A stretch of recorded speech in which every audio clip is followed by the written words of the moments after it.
வணக்கம். என் பேர் மணிங்கண்ணா. கோயம்புத்தூர் சாலையோரம் மற்றும் நடைபாதை வியாபாரி சங்கத்துடைய மாவட்ட தலைவராக இருக்கிறேன்.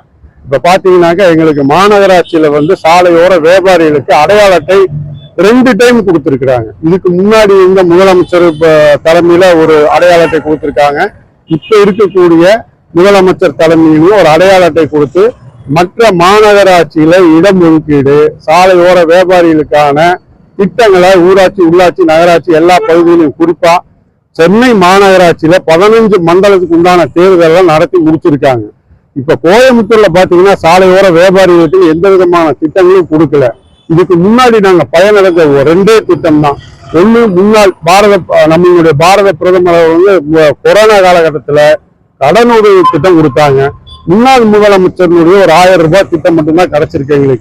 எங்களுக்கு நிறைய திட்டங்கள் வர வேண்டியதை இந்த மாநகராட்சி இன்னும் செய்யாம காலம் தாழ்த்தி வர்றாங்க. இதுல சுவாநிதின்னு சொல்லி போட்டு ஒரு அடையாள அட்டை வந்திருக்கு. இது குப்பை கிடங்கு மாதிரி மாநகராட்சிக்குள்ள போட்டு வச்சிருக்கிறாங்க. இந்த அடையாள அட்டை கொடுத்தாவே நிறைய வாழ்வாதாரம் எங்களுக்கு உண்மையிலேயே நிறைய இடங்கள்ல பாத்தீங்கன்னாக்கா எங்க வண்டிக்காரங்க பாதிக்கப்படுறோம். காரணம் என்னன்னு கேட்டீங்கன்னாக்கா, நிறைய இடத்துல பெட்டிகள் மிகப்பெரிய அளவுக்கு பெரிய ஆதிக்க சக்திகள், அரசியல் கட்சிகள், பணம் படைச்சவங்க கொண்டு பெரிய பெரிய பெட்டிகளை போட்டு, குறிப்பா பாத்தீங்கன்னாக்கா ஜிசிடில இருந்து வெங்கடாபுரம் மட்டும், ஹவுசிங் யூனிட்ல கவுண்டம்பாளையம் மட்டும், நம்ம சுங்கம் பைபாஸ் ரோடு, சாய்பாபா காலனி பாத்தீங்கன்னாக்கா, பெரிய கடை, டாடா பேட், இந்த மாதிரி பகுதியில எல்லாம் பாத்தீங்கன்னா பெரிய பெரிய பெட்டிகளை போட்டு அவங்கனால எங்களுக்கு இடையூறாகுது. நாங்க எல்லா அடையாள அட்டை வச்சிருக்கோம். கார்பரேஷன் என்ன எடுக்க சொன்னாங்களோ எல்லா அடையாள அட்டை, FSS லைசன்ஸ், நாங்க என்னென்னலாம் ரினியூல் பண்ணுமோ வருடங்கள் முழுவதும் நாங்க பண்ண வேண்டியதெல்லாம் பண்ணிட்டு இருக்கிறோம். அரசனுடைய பாதுகாப்புலையும் உச்ச நீதிமன்ற பாதுகாப்புலையும் தான் நாங்க இருக்கிறோம். எங்களுக்கு கொடுக்க வேண்டிய திட்டங்கள் அரசு கொடுக்குது. முறையா மாநகராட்சி முறைப்படுத்தி உடனடியா எங்களுக்கு உண்டான தேர்தலை உடனடியா நடத்தணும். 1.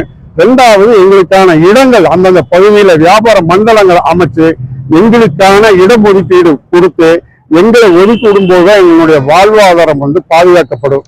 இது மட்டும் இல்லாம எங்களுக்கு இப்ப இந்த கடன் உதவியெல்லாம் நிறுத்தி வச்சிருக்கிறாங்க.